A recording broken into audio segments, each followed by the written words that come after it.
Bienvenue dans le podcast du BCUS. Chaque épisode présente un amoureux du club, qu'il soit entraîneur, joueur ou dirigeant, arbitre, chronométreur ou retraité. Ils nous racontent leur parcours et nous transmettent leur passion pour le basket. C'est une vraie discussion avec des amoureux de la balle orange.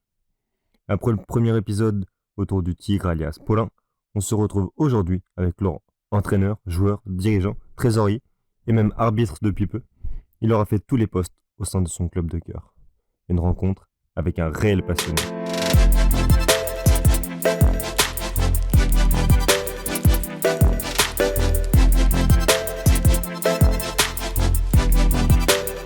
Salut Laurent, bienvenue dans ce second numéro du podcast. On est ravis de t'avoir avec nous. Comment tu vas ? Salut Martial, ça va bien. Regarde, je suis en tenue pour te répondre, hein, avec le petit t-shirt BCUS, le maillot et puis le doudou et puis un petit t-shirt du BCUS. Ouais. Plus ancien. Le plus ancien, ouais. Donc oui, ça va bien. Ouais, dans un cadre spécifique, puisqu'on est dans la chambre de ta fille, puisque tu m'as accueilli chez toi gentiment ce soir pour enregistrer le podcast. Avec plaisir.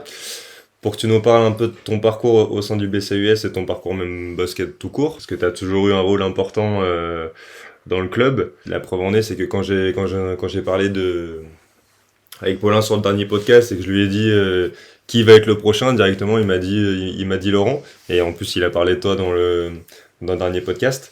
Quelle relation t'as construit et t'as avec Paulin aujourd'hui ?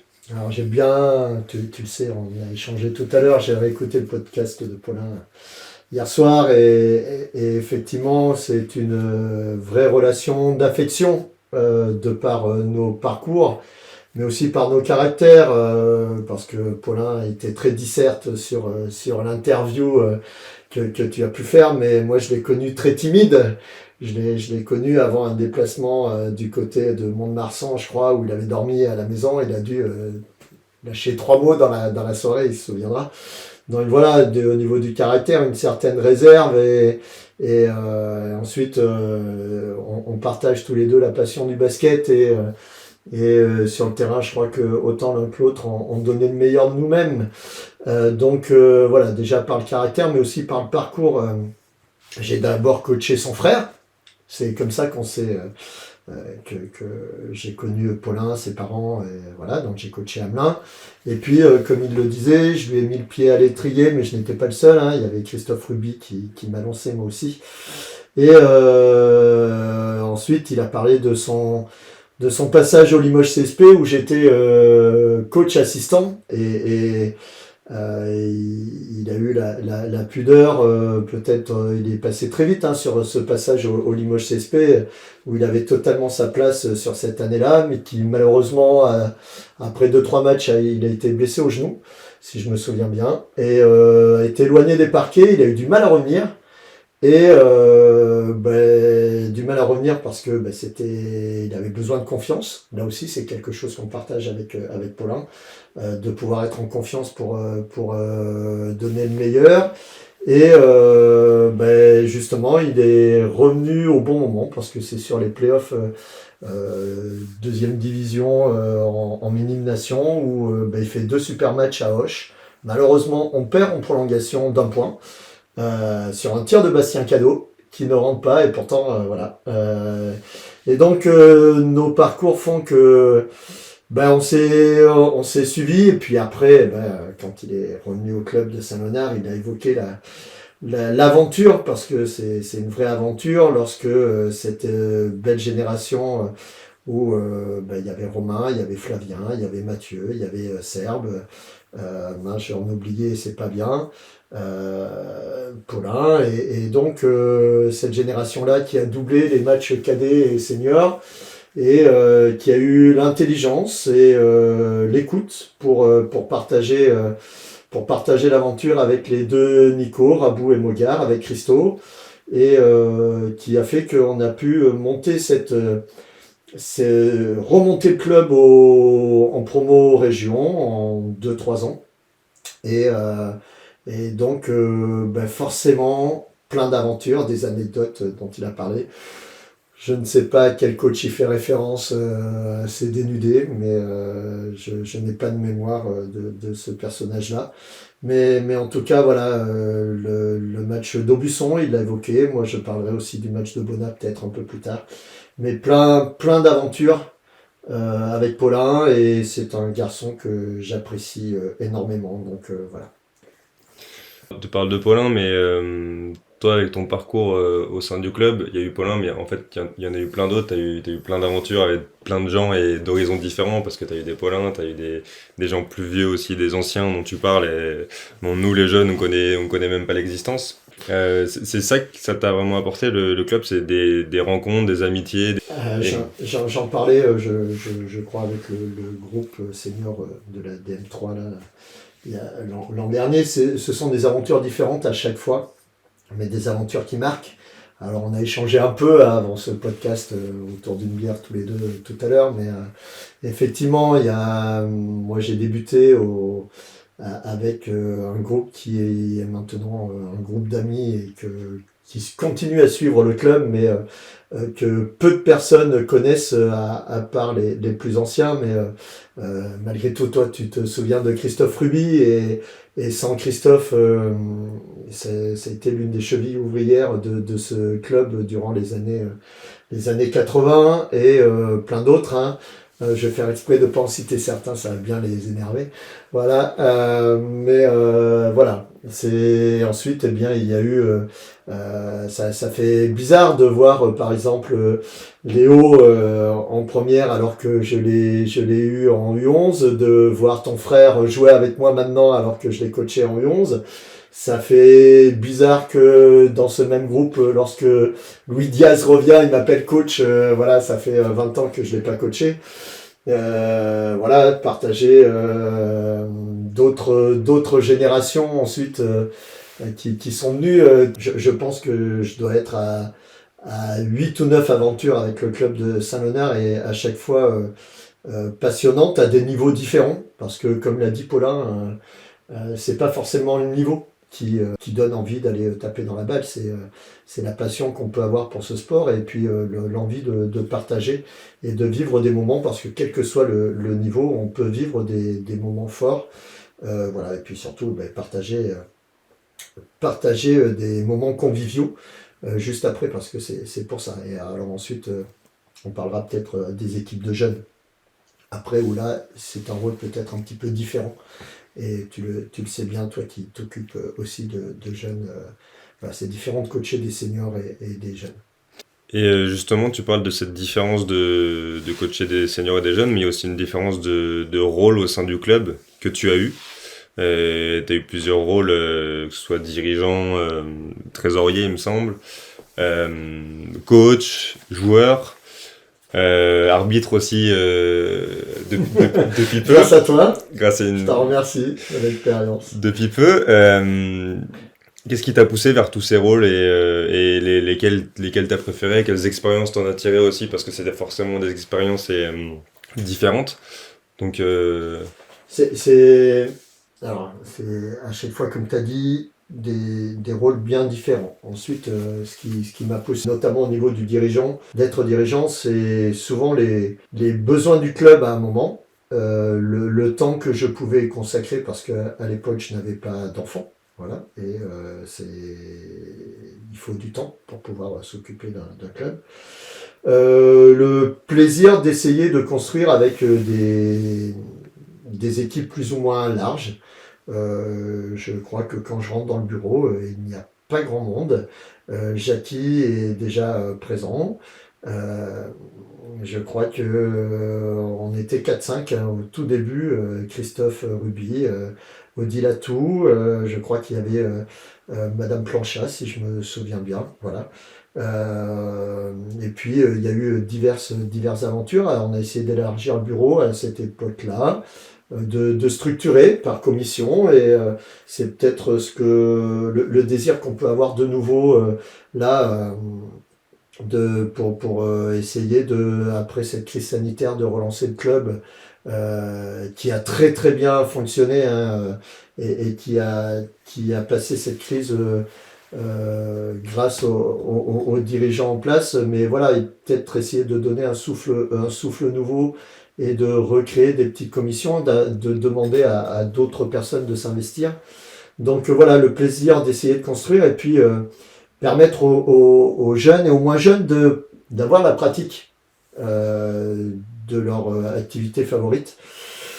Et puis, je dois pas te cacher que j'ai eu des modèles ensuite dans l'investissement au niveau des associations. Mes parents étaient des dirigeants au niveau du vélo.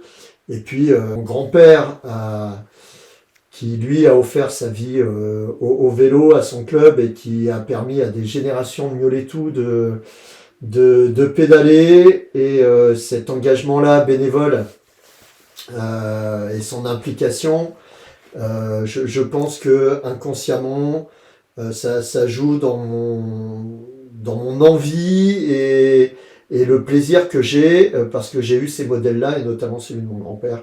Voilà, qui pendant des années, je pense que les gens qui sont de Saint-Léonard ont vu André Poulidor sur son vélo et des générations de jeunes derrière lui. Voilà, c'est tout ce mélange-là qui fait que au niveau de l'implication en tant que dirigeant fait que plus ou moins investi durant ces pas loin de 25 ans, on a dit tout à l'heure, hein, je crois, hein, ouais, parce que T'as 20 ans. ouais, on est 25 licences, je pense.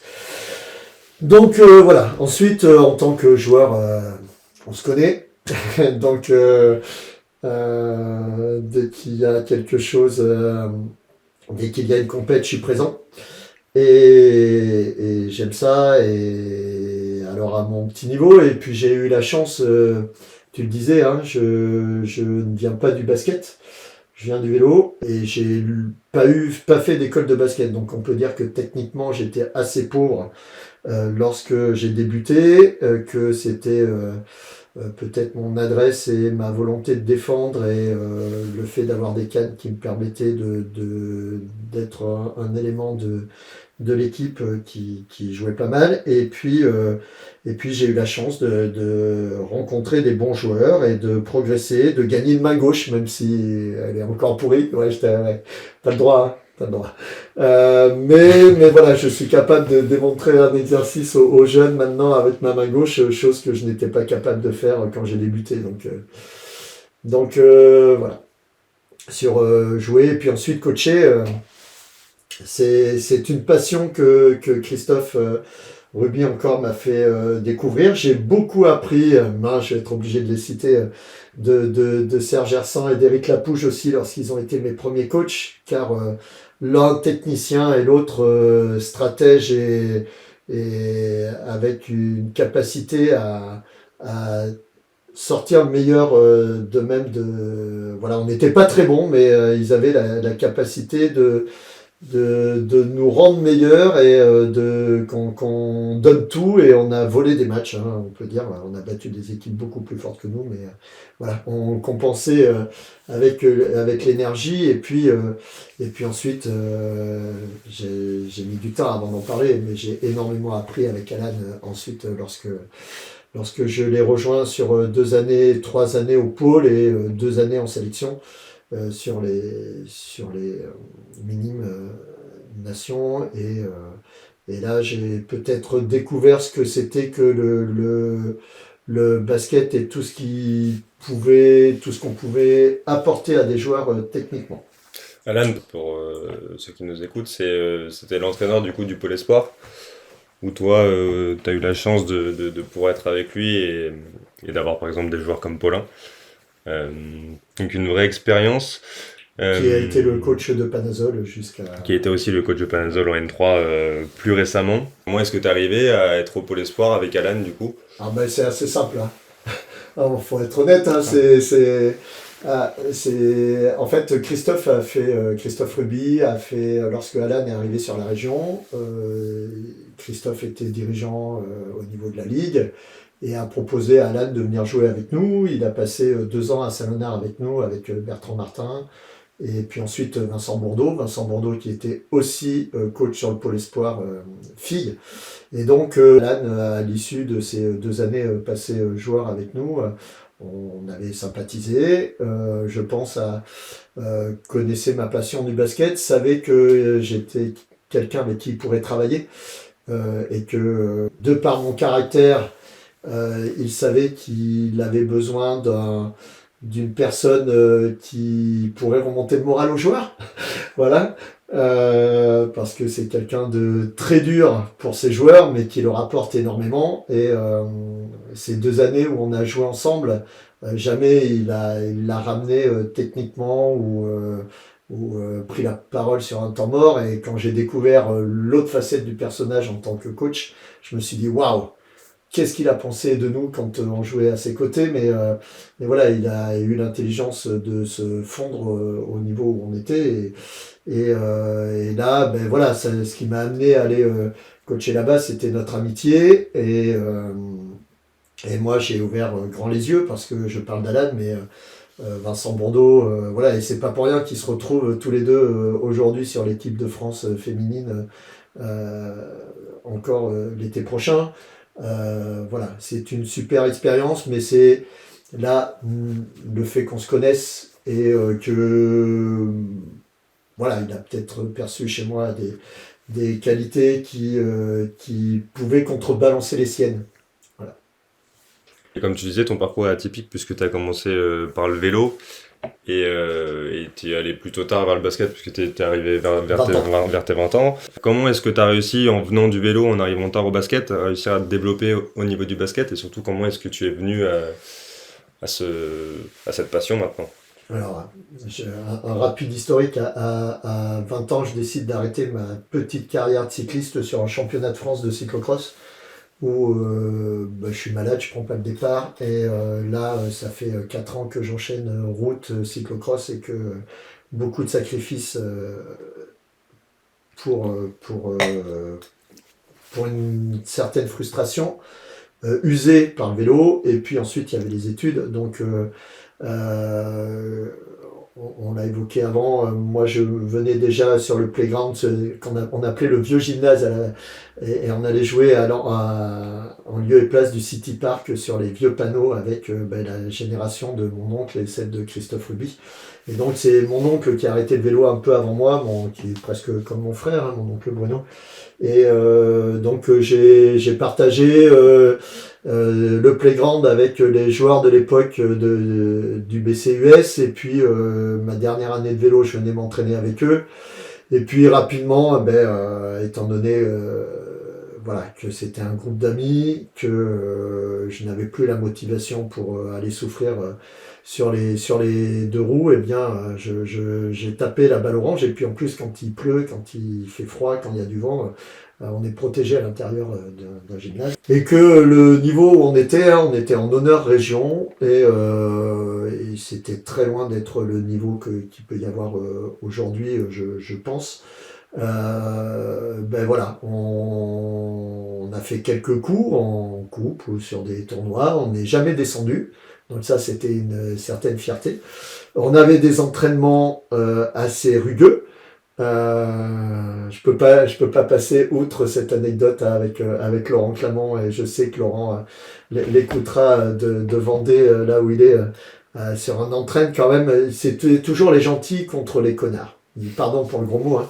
Et donc bien sûr, je faisais partie des gentils avec Christophe, et puis en face, les connards se reconnaîtront. Et je me souviens d'une action où je pénètre, et pour m'éviter d'aller au panier, là, Laurent me met un énorme coup de coude juste en dessous de la glotte. Là, je crois que je reste séché. Et là, il n'y a même pas faute, et personne dit faute, et ça continue à jouer, et voilà. Et donc, c'était plus dur aux entraînes que parfois les matchs, tout du moins au niveau de la rugosité des contacts.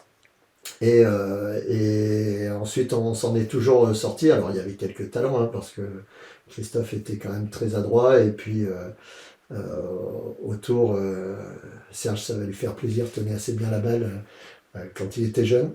Et on arrivait à se dépatouiller. Puis je parlais aussi d'Eric qui était un vrai point de fixation à l'intérieur. Donc voilà, le plaisir de jouer avec ce groupe-là. Et puis ensuite, Christophe en a profité pour me lancer dans le coaching avec lui sur l'école de basket. Et puis aussi a réussi à me convaincre de me lancer dans le bureau à une époque où eh bien, voilà, il y avait besoin. Donc voilà comment je suis venu au basket. Et aucun regret, parce que j'aurais jamais fait carrière sur un vélo hein, comme au basket.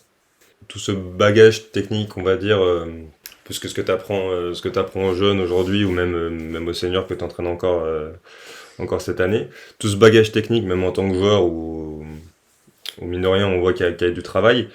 Est-ce que c'est. Bah, forcément, il y a eu, comme tu le disais tout à l'heure, les coachs qui t'ont apporté, mais est-ce que toi, de toi-même, tu as aussi beaucoup travaillé, beaucoup Alors, potassé tout ça? Je dois avouer que, par exemple, sur la génération de ton frère, ma première équipe U11, c'était juste le bagage que je pouvais avoir personnellement, ce que Christophe me donnait, puis aussi, ou Serge, et ensuite, je m'intéressais beaucoup, je voyais beaucoup de matchs de basket. Euh, j'ai énormément appris avec Alan, parce que chaque entraînement, donc j'étais sur les entraînements du pôle le mardi, et ensuite il y avait les matchs, et puis les entraînements en sélection, aussi les stages en sélection, où là, je buvais les paroles et j'essayais d'enregistrer un maximum de choses. Et puis, lorsque j'ai eu l'équipe avec Paulin, Flavien, Mathieu, Romain Serbe, là par contre, j'ai beaucoup regardé de vidéos de coach, d'entraînement, des images de colloques d'entraîneurs. Pour essayer d'apporter un peu techniquement. J'ai fait aussi l'année où je venais en point d'appui de Flavien sur la première année où il était là, même si j'étais peu disponible. Là aussi, parce que c'était... on ne peut pas arriver à un entraînement avec des joueurs qui ont un bagage basket sans s'être vraiment préparé. Et aujourd'hui, encore, malgré tout le bagage que j'ai pu me construire, je continue à aller voir des colloques ou j'aime beaucoup Jacques Monclar. Hein, voilà, donc j'aime bien ces visios. Et puis je regarde mes pairs aussi, mes plus jeunes. Voilà, je te regarde là, mais j'ai beaucoup aimé ce qu'Émilie a fait avec le groupe des filles avant, ce que tu as pu faire avec, et je me nourris aussi même les débuts des entraînes de Flavia, de la première, lorsqu'on s'entraînait avant, ou des petits entraînes que j'ai pu faire avec Baptiste là. Je me nourris des autres. Alors j'essaye toujours de l'adapter, parce que ça c'est pareil au boulot. Lorsqu'on prend quelque chose à quelqu'un, il faut se l'approprier. Et donc, je me nourris de ça et j'essaie de renouveler mon discours. Mais oui, enfin, c'est du travail. Quand j'ai débuté, voilà, je suis désolé pour Léo, Louis, Martial, Romaric, Laura et Laurie qui jouaient avec eux. Voilà. J'étais pas au niveau que je peux avoir aujourd'hui. Et je rebondis sur le fait que tu dis qu'au travail, il faut copier aussi, parce que, bon, on va le rappeler, tu es professeur des écoles, instituteur. Et est-ce que, alors ça va marcher dans les deux sens, est-ce que le fait d'être instituteur, ça t'a apporté pour gérer des jeunes au basket, et inversement, est-ce que le fait de gérer des jeunes au basket t'a apporté en tant qu'instituteur? Bien évidemment. Tu vois, je parlais tout à l'heure, lorsque Alan m'a pas, enfin, même si on était amis, il savait que j'allais avoir la pédagogie et que j'allais avoir le discours qui allait pouvoir aider les jeunes à franchir certaines étapes dans la difficulté. Voilà, et sentir aussi quand quelqu'un n'est pas bien, même si c'était des jeunes plus âgés que je peux avoir à l'école. Mais oui, forcément, et je me sens enfin, à l'époque, je me sentais déjà plus à l'aise avec des jeunes qu'avec des seniors. Parce que forcément, quand tu es senior, tu as un vécu et ou même des jeunes de U17, U18 qui peuvent penser qu'ils ont tout vu et que c'est difficile de leur faire comprendre qu'ils peuvent encore progresser et que faire passer parfois certains discours. Hein. Et donc, oui, il y a même si c'est différent, hein, parce que en fait, c'est différent. Non. Si tu es au BCUS, c'est la même chose. Parce qu'on est sur une école de basket et on va pas, on va essayer de tirer le meilleur des jeunes que l'on a là, mais on n'est pas dans une optique de former un vrai joueur de basket. Lorsqu'on était au pôle espoir, c'est différent. C'est que les gamins, s'ils sont au pôle espoir, c'est qu'ils entrevoient ou ils espèrent une carrière. Et derrière, il y a de la pédagogie, il faut faire passer certains messages, mais il faut faire comprendre que le haut niveau, c'est autre chose que juste le plaisir de jouer. Et ça m'a servi.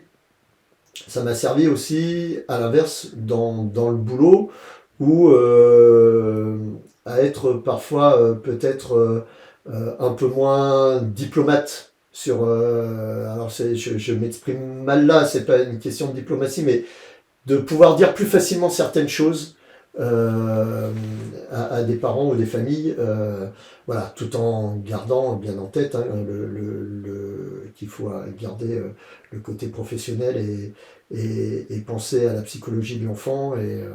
Voilà. Mais forcément, ça aide. Forcément, ça aide.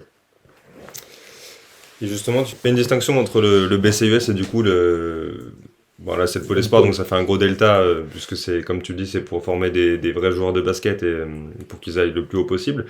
Est-ce qu'il n'y a pas un moment où toi, tu as eu envie justement d'aller coacher, je sais pas moi, au CSP ou comme Paulin l'a fait au LABC, d'aller coacher à plus haut niveau et te développer là-dessus? J'en avais pas les compétences. Voilà. J'étais très bien dans mon rôle d'assistant. J'ai fait 2 matchs seul en mini-nation. Je m'en suis pas trop mal sorti, hein, même si voilà, Alan m'avait fait le cadeau d'aller à Chaland et du côté d'Agen, où c'était 2 équipes top niveau et on en a pris que 10 ou 15, je me souviens plus trop, mais voilà. Je n'avais pas la capacité, les compétences basket, de par il me manque trop de bagages pour coacher à ce niveau-là. Et puis ensuite, le temps. Le temps aussi, je dois avouer que des fois, aujourd'hui, je me dis, mais comment j'arrivais à faire mon travail quand, par exemple, j'étais sur l'école de basket le samedi soir, enfin le samedi après-midi, que je jouais le samedi soir et que le dimanche, on partait en déplacement à Mont-de-Marsan ou à Chaland, comme je l'ai dit, ou à La Rochelle. Voilà. Donc voilà, j'étais jeune, c'était de la fatigue, mais avant tout. Enfin, en premier lieu, c'est quand même les compétences. Il faut être honnête. Il faut être honnête quand on voit le bagage qu'il faut parce que si tu veux tenir des très bons joueurs, il faut avoir un discours très pointilleux et être capable de démontrer systématiquement que tu as raison pour imposer le respect, reconnaître ses erreurs, mais voilà. En plus, le basket est quand même un sport où l'intelligence de jeu et la vision du jeu jouent énormément enfin, chaque situation selon le placement des partenaires, c'est une réponse différente qu'il faut apporter. Et je te vois sourire, mais c'est ça. Et parfois, Parfois, on dépend aussi des partenaires. Et oui, mais plus que jamais, quoi.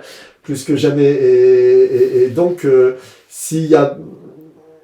Selon le déplacement des autres, et là, enfin, C'est là aussi où j'ai beaucoup appris. Alors ça énerve un peu les U13 là quand je les arrête en permanence pour leur dire vous auriez pu faire ça, qu'est-ce que tu aurais pu faire de mieux.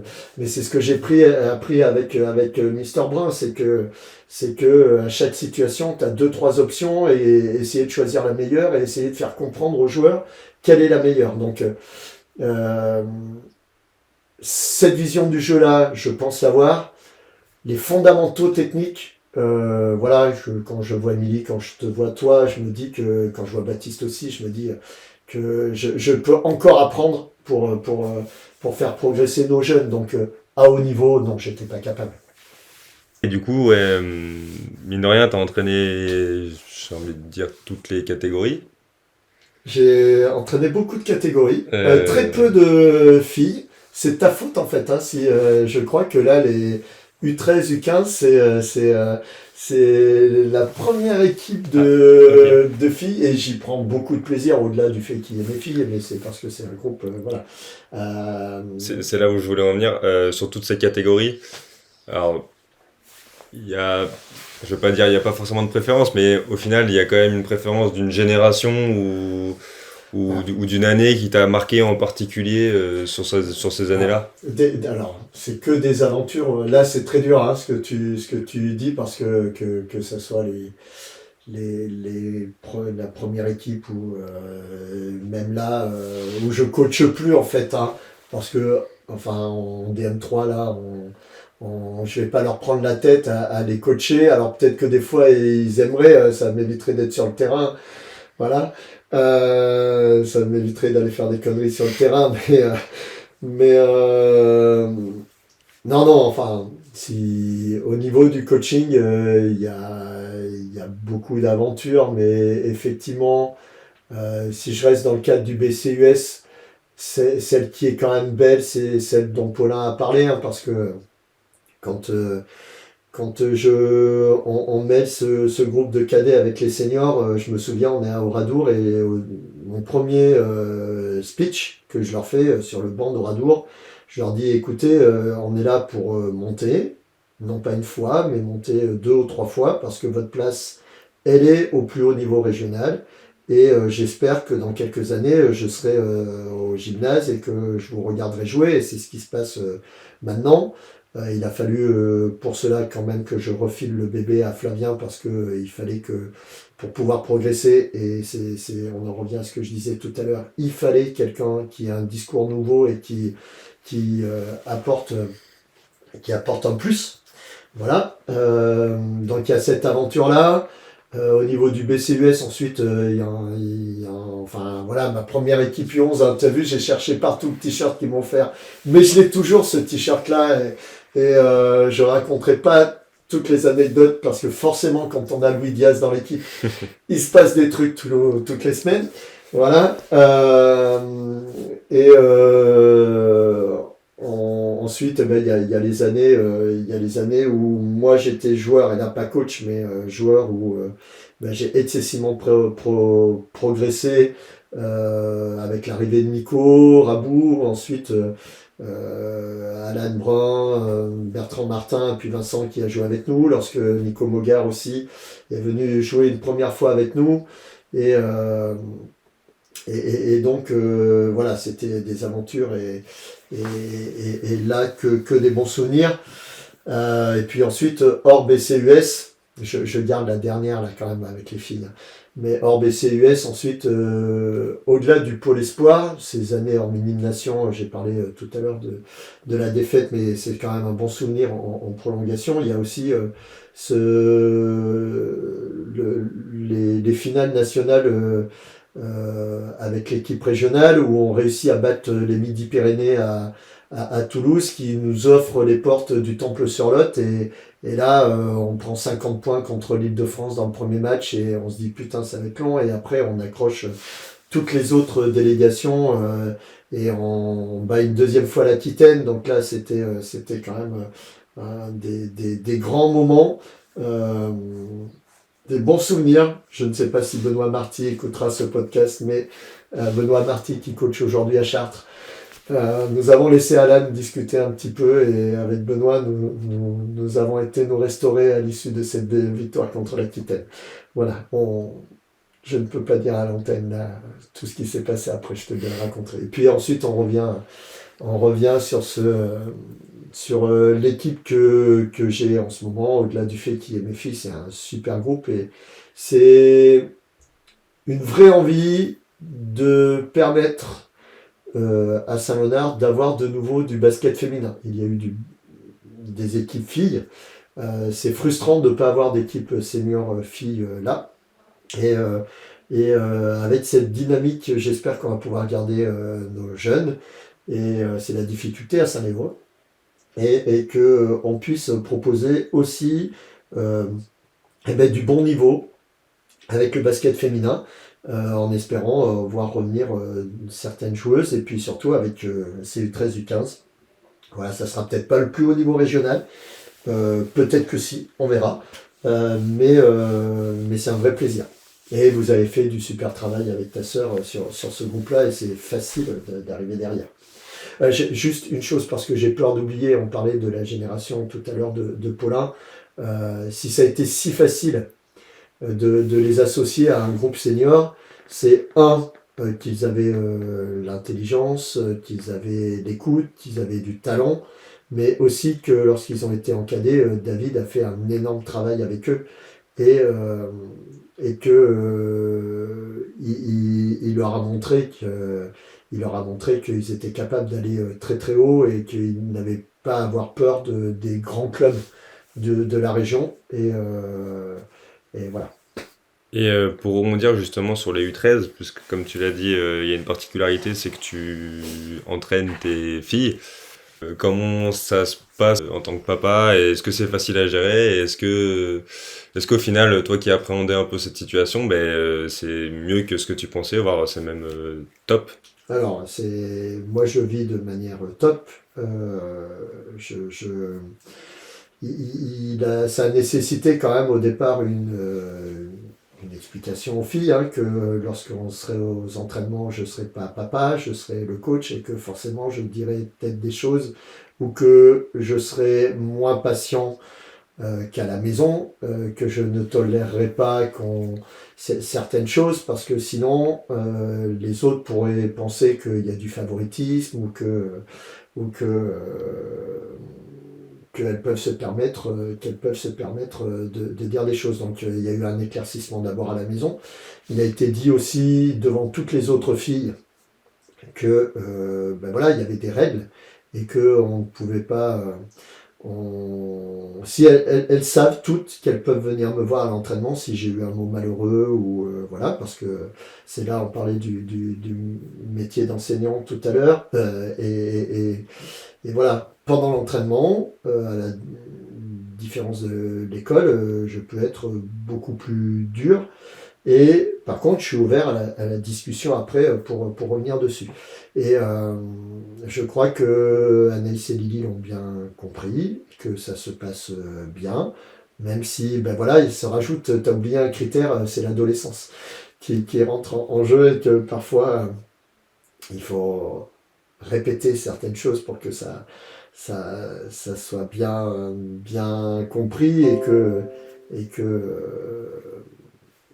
voilà, que le message passe. Mais oui, ça se passe bien parce que ce groupe est très agréable, très uni. Et là aussi, on parlait d'intelligence pour leur âge. Je trouve elles font bien la part des choses et elles ont compris que j'étais aussi dur avec Anaïs et Lily qu'avec les autres et que c'était pas parce que c'était mes filles qu'elles avaient plus de droits. Donc oui, ça se passe bien. Ensuite, c'est un équilibre qu'il faut essayer de garder et voilà. Pour l'instant, très content. Donc au final, quand on écoute ton parcours, tu as eu la chance à chaque fois d'avoir des générations où en fait il y avait c'était des groupes, à chaque fois que ce soit le groupe de Paulin, Flavien et tout ça, c'était un groupe d'amis. Le groupe de Antoine, enfin mon frère Léonard, Louis, groupe d'amis. Là, c'est des groupes d'amis. Ouais, mais on est à Saint-Léonard. On est à Saint-Léonard et c'est une spécificité de ce type de club. Regarde, si on reprend ce groupe-là de U13, filles, à l'origine, ça vient d'un groupe qui vient de l'école des Bouleufs, un groupe qui vient de l'école de Saint-Léonard, et puis on a la chance que que ça s'entende bien, et on n'a pas le choix. Alors, ensuite, il y a aussi un état d'esprit à créer ou à faire vivre. Je parlais d'aventure tout à l'heure, tu vois, je vais revenir sur l'équipe où tu étais toi avant d'intégrer la première, hein, avec Guillaume, avec Boy, avec Robin, avec Ben et son frère. Je vous connaissais pas tous, j'en avais coaché certains, mais je connaissais pas Ben et tout ça, mais il y avait déjà un groupe qui vivait et ça s'alimente, enfin, parce que c'est l'esprit club et c'est là où il faut qu'on essaie peut-être de franchir encore un cap. L'esprit club, si tu veux que ça fonctionne dans alors je vais parler dans une ville comme Saint-Léo, t'as pas le choix. C'est vraiment le relationnel. Tu vois, hier soir, j'étais à l'entraîne des U17. Ça a peut-être moins de talent que la génération de Paulin, mais on a un vrai groupe. On a un vrai groupe et ce sont des potes. Et on voit que quand une équipe se casse la figure chez nous, c'est parce que il y en a une qui va peut-être arrêter parce que à cause de ses études, ou une qui va partir dans un autre club et tiens, c'est la fuite parce que oh là là, on en a perdu une. Et donc on n'a pas le choix dans un club comme Saint-Léo t'es obligé de jouer sur cette fibre-là. Et quelque part, tant mieux. Enfin, maintenant, il faut peut-être essayer de franchir un cap, mais t'es obligé dans une ville comme Saint-Léo, aussi loin de Limoges. À Limoges, t'en as certains qui font 15 clubs dans leur carrière, ça leur pose pas de soucis et ça gêne pas l'équilibre, du club. Chez nous, certains joueurs s'en vont, voilà.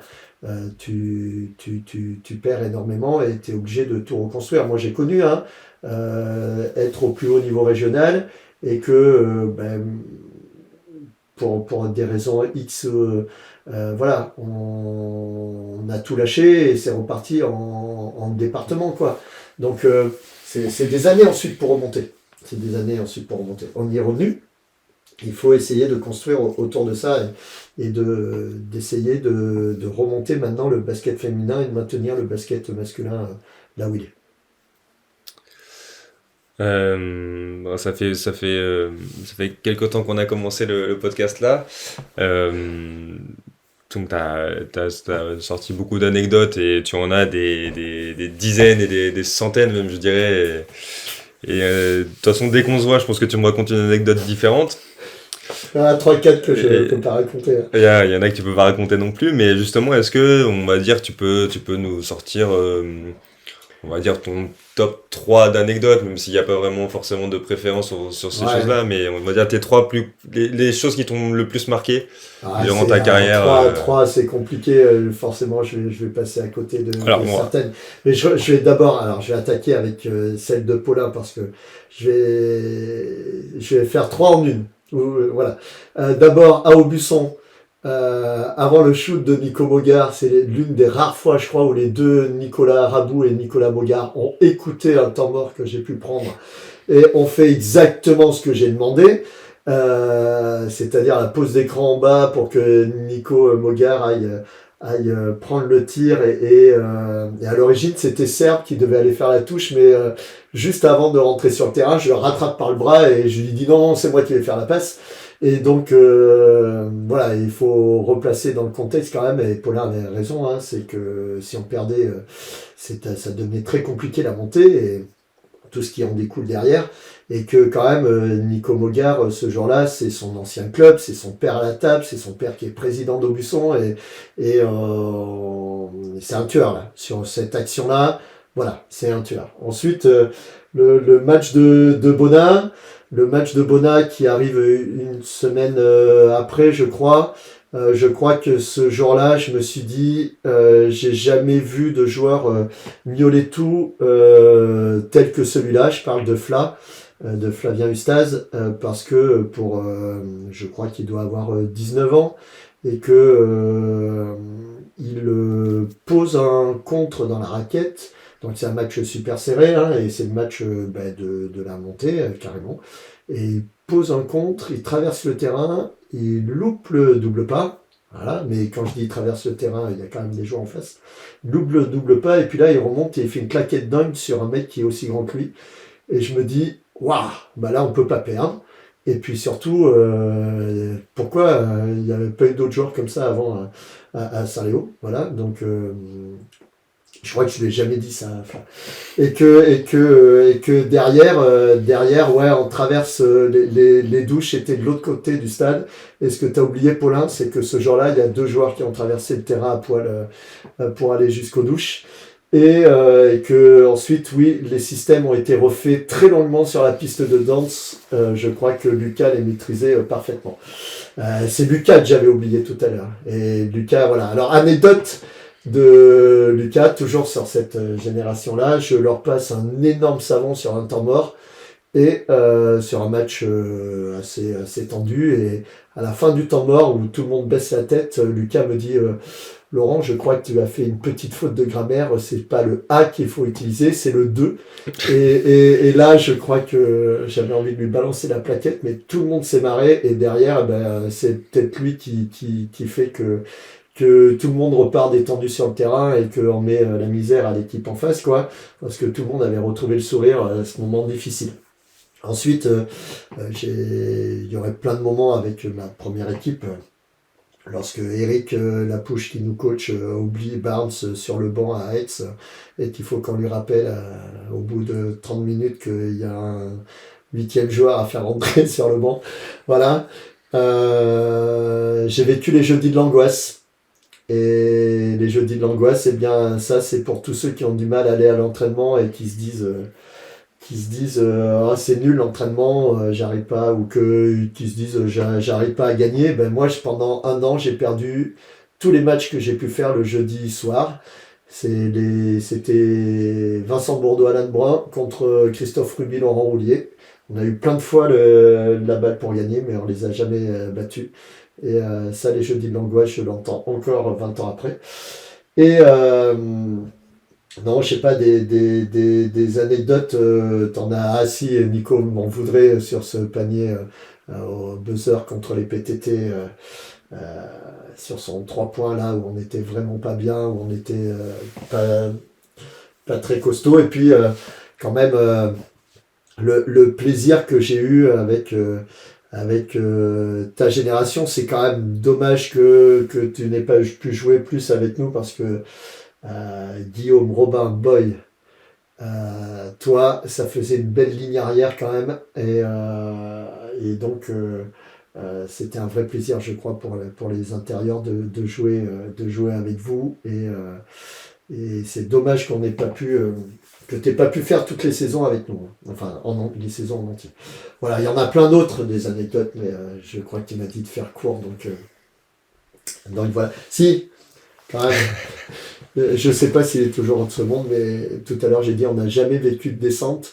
Il y a un match quand même qu'on gagne contre la SLG il y a maintenant 25 ans.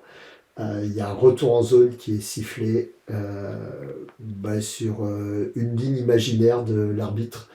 Et les mecs de la SLG descendent à notre place en gagne d'1 point. Et sur cette décision d'arbitrage, alors je sais pas s'ils auraient été marqués, il restait 3 secondes, mais siffler le retour en zone là, c'était inespéré. Et ce jour-là, je n'ai pas été honnête, j'ai pas été dire à l'arbitre, non, vous êtes trompé. Ce jour-là, je me suis tu. Et puis je laisserai peut-être d'autres raconter, c'est un scandale. C'est la seule technique que j'ai pu prendre dans ma carrière. Voilà. Et d'ailleurs, ça me fait penser, on n'en a pas parlé, mais récemment, tu as arbitré ton premier match. Alors, je t'ai un peu forcé à arbitrer ton premier match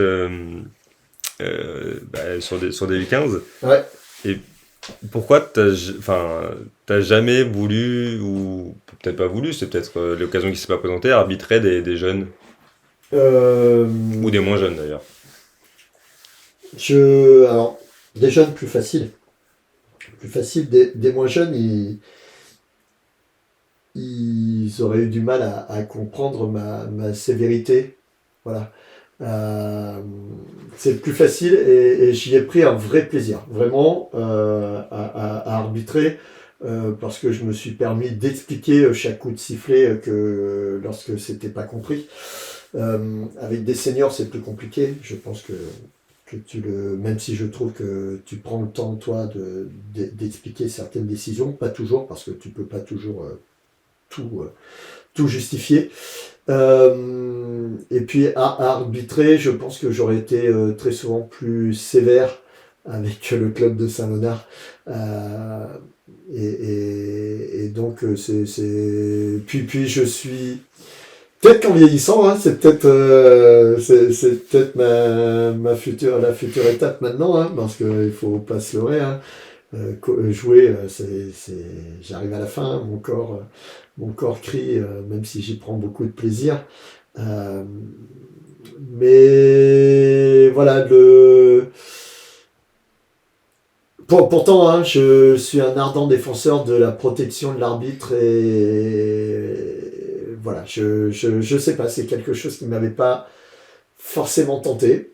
J'y ai pris du plaisir, Martial. Eh ben, tant mieux. Voilà, tu vas pouvoir me programmer sur certains matchs, c'est ça en Bah, fait. C'est ça, ouais, mince.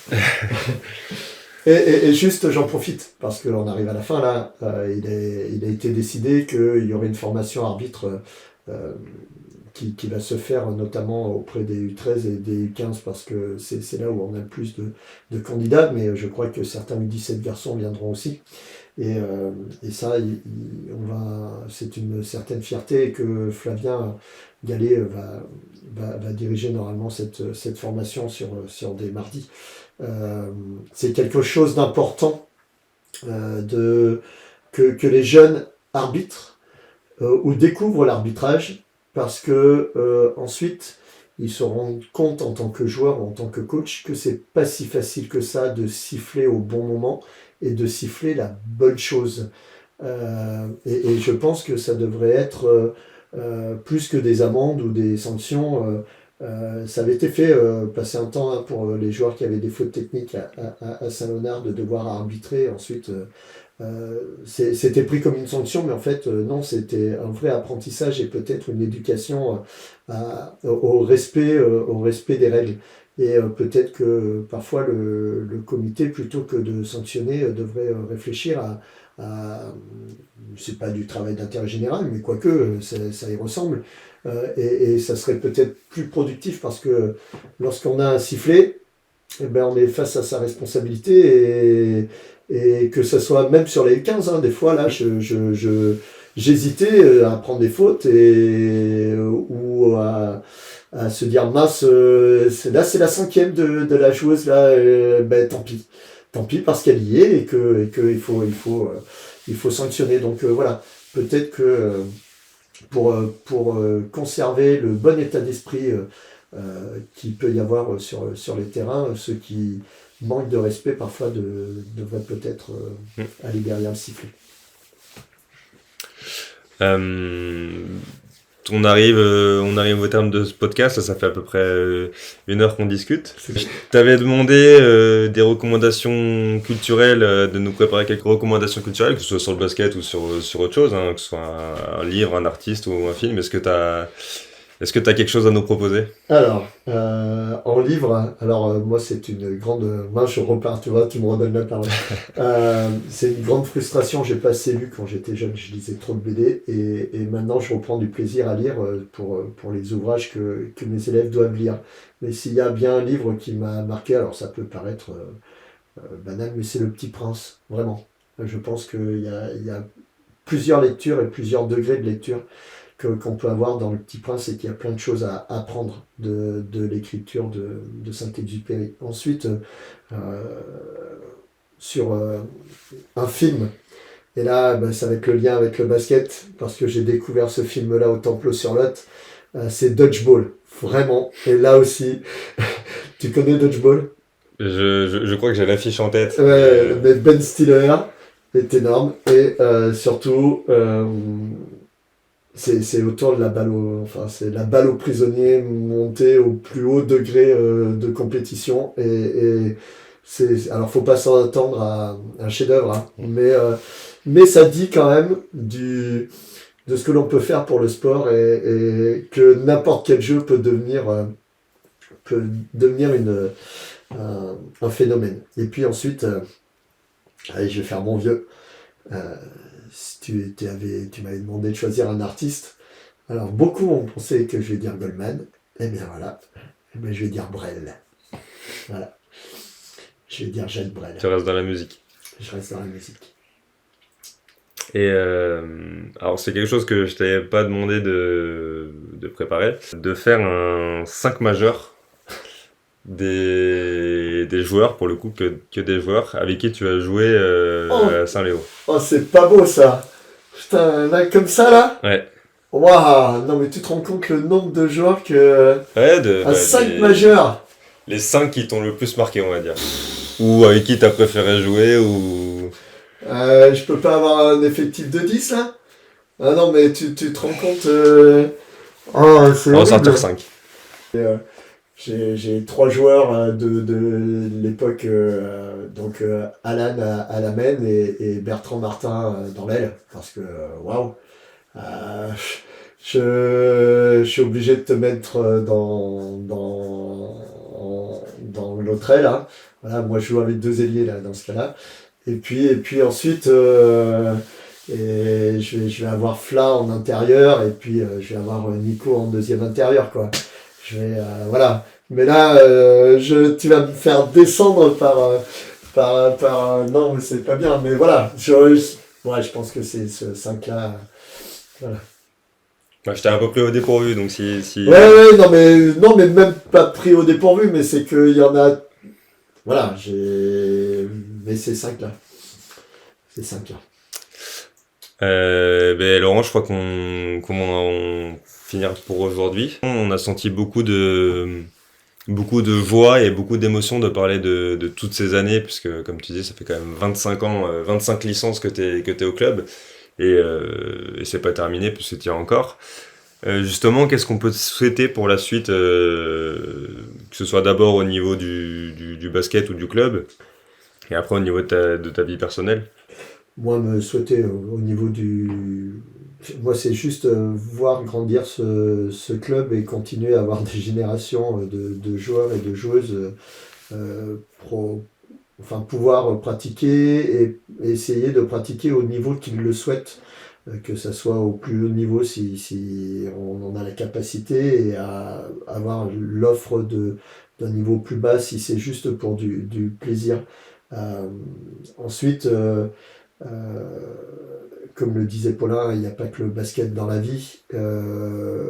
Voilà, c'est vivre, partager cette passion qu'on peut avoir. T'étais étonné tout à l'heure, tu vois, je parlais de mes premiers coéquipiers, ils s'informent toujours du BCUS, même s'ils suivent ça de très loin, de Vendée, de Corrèze, de Creuse, du lac de Vassivière ou de plus proche, voilà. Et c'est continuer à transmettre ce petit flambeau qu'ils ont donné. Et quand je vois les propos tenus par Paulin, eh ben, c'est une grande fierté. Et voilà. Donc, au niveau basket, personnellement, voilà. Et quand même. C'est que j'espère que les filles, et là j'allais dire mes filles, mais que ce groupe-là, on essaiera de monter, d'aller le plus haut possible. Et j'espère pouvoir les encourager avec ma canne quand je serai, et pouvoir faire le vieux con, à dire que ça se passait pas comme ça à mon époque. Voilà. Mais si, quand même, quand je vois mes filles sur le terrain, j'ai l'impression de me revoir quand plus jeune, et de revoir tonton Bruno aussi, voilà, et de mettre la même intensité, alors pas forcément super talentueuse, mais on compense. Eh ben super. Je te remercie en tout cas, Laurent, d'avoir pris le temps de discuter de discuter avec moi et de partager surtout toutes ces anecdotes et toute cette expérience parce que franchement c'est très intéressant au-delà du fait que ce soit pour le club de Saint-Léonard mais en tant qu'individu, en tant qu'homme, en tant qu'entraîneur de basket, en tant que joueur de basket, en tant que passionné. C'était très intéressant et on va pas parler de ton côté de ton côté ambianceur, danseur et de ce que parlait Paulin, mais voilà, c'était Je ne vois pas du tout. Vraiment merci Merci à toi, Martial. Et Je puis- trouve que tu fais un énorme travail et que c'est voilà que autant toi que ta sœur, vous. Alors je vais quand même. Le club ne tient que grâce aux bénévoles et il faut que ça soit dit et je parlais de l'énorme travail que tu peux faire et que ça soit sur le terrain, à côté du terrain ou en dehors du terrain. Voilà, il y a des personnes de l'ombre aussi, et si elles n'étaient pas là, le club ne fonctionnerait pas. Il faut qu'on ait tous en tête. Voilà. Donc merci à toi. Voilà. Et ben, ça sera le mot de la fin. On se retrouvera sur un prochain podcast. Les podcasts sont pas forcément très réguliers, mais on va essayer d'en sortir quelques-uns pendant l'été. Donc restez connectés, restez attentifs, suivez les réseaux du BCUS et on vous dit à très bientôt.